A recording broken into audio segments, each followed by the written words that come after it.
365 Days with the Prophet Muhammad, written by Nurdan Dhamla. Day 1. He is coming to our world. The earth was colorful with flowers, small birds, tiny flies, and all kinds of fruits and vegetables.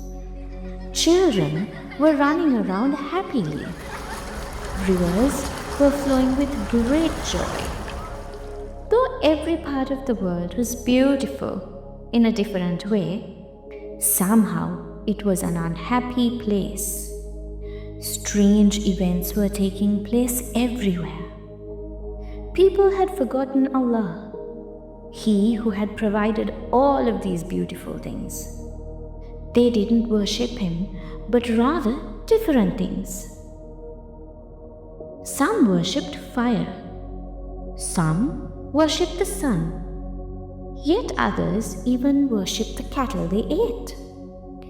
They used to seek help from toy-like figures that they carved out of wood and stone. These objects were called idols. But in reality, it was Allah who created the stones, fire, and wood. He created the cattle and the sun. It was Allah who deserved worship. The rich oppressed the poor. The female children were unwanted. The poor people were looked down upon. The old were forgotten. The sick went untreated. In short, there was no respect for humankind.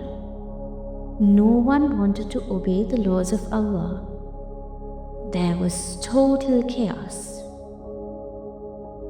It was indeed difficult for the world to be home to such loveless and ignorant people.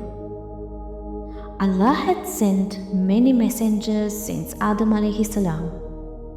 The messengers called their people to worship Allah alone, to follow the straight path, to do good deeds, and always to remain honest.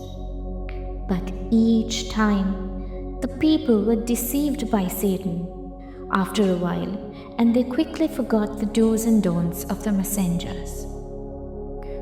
500 years had passed since the coming of Isa alayhi salam. Now, the world was ready to receive yet another prophet to stop the injustices, the oppression, and cruelty going on everywhere. He would appear and bring the world peace, justice, and prosperity. But when would he come? The Kaaba, the diamond of the world.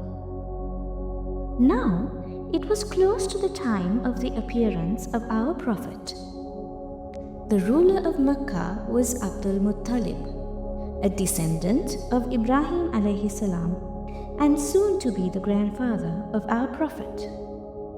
He loved the Kaaba very much.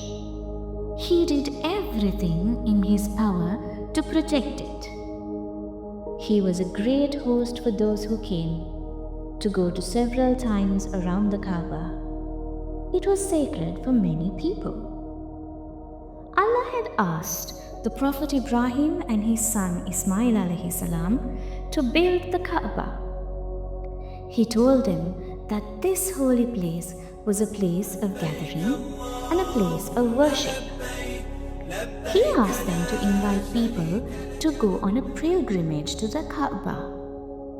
So, the pilgrimage became a special religious visit related to Prophet Ibrahim.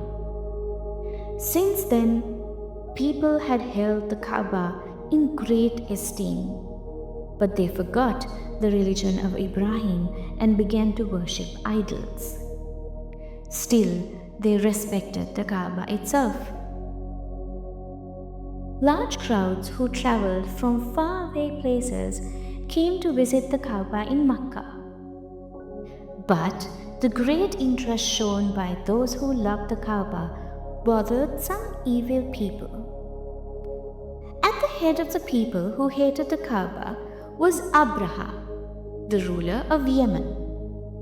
Abraha wanted to stop people from visiting the Kaaba. So, he constructed a great temple and covered it with gold. Then, he invited people to his temple. He wanted this temple to be the central shrine instead of the Kaaba. The shrines were special places related to some godly people, but not to prophets. A long time passed, but not many people came to his temple. So, Abraha became very angry and decided to destroy the Kaaba. He quickly started making preparations. Owner of the Kaaba. To destroy the Kaaba, Abraha put together a large army. One morning, he set out for Mecca with his army.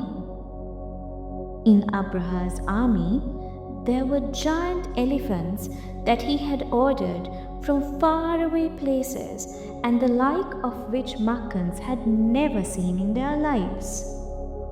Abraha clothed them in colorful fabrics. The strongest of them was a huge elephant he called Mahmud. Mahmud was leading the rest of the army, shaking the earth as it walked. Abraha was sure that in one attempt that Mahmud would destroy the Kaaba. When the army approached Mecca, a group of soldiers seized the belongings of the Meccans. Among the properties plundered by Abraha's soldiers were 200 camels belonging to Abdul Muttalib. From a nearby hillside, they were able to see the Kaaba like a shiny diamond. Before entering the city, Abraha wanted to see the leader of Mecca. For this reason, he sent for Abdul Muttalib. He told him that he had come only to destroy the Kaaba, and if no one offered resistance, no bloodshed would take place. Later, he asked him if he wanted anything from him. Abdul Muttalib replied, "Your soldiers grabbed 200 of my camels. I want them to be returned to me." Abraha was surprised at this response.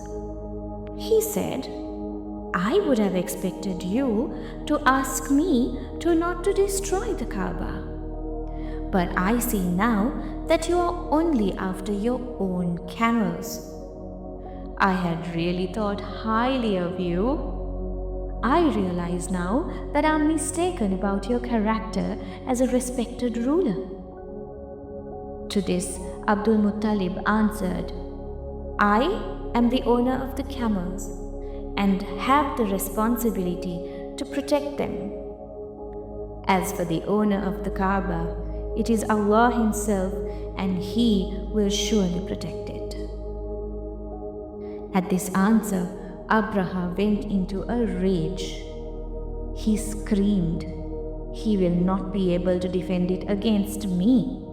Abdul Muttalib shouted back, "We shall wait and see." He got his camels back and returned to Makkah with them.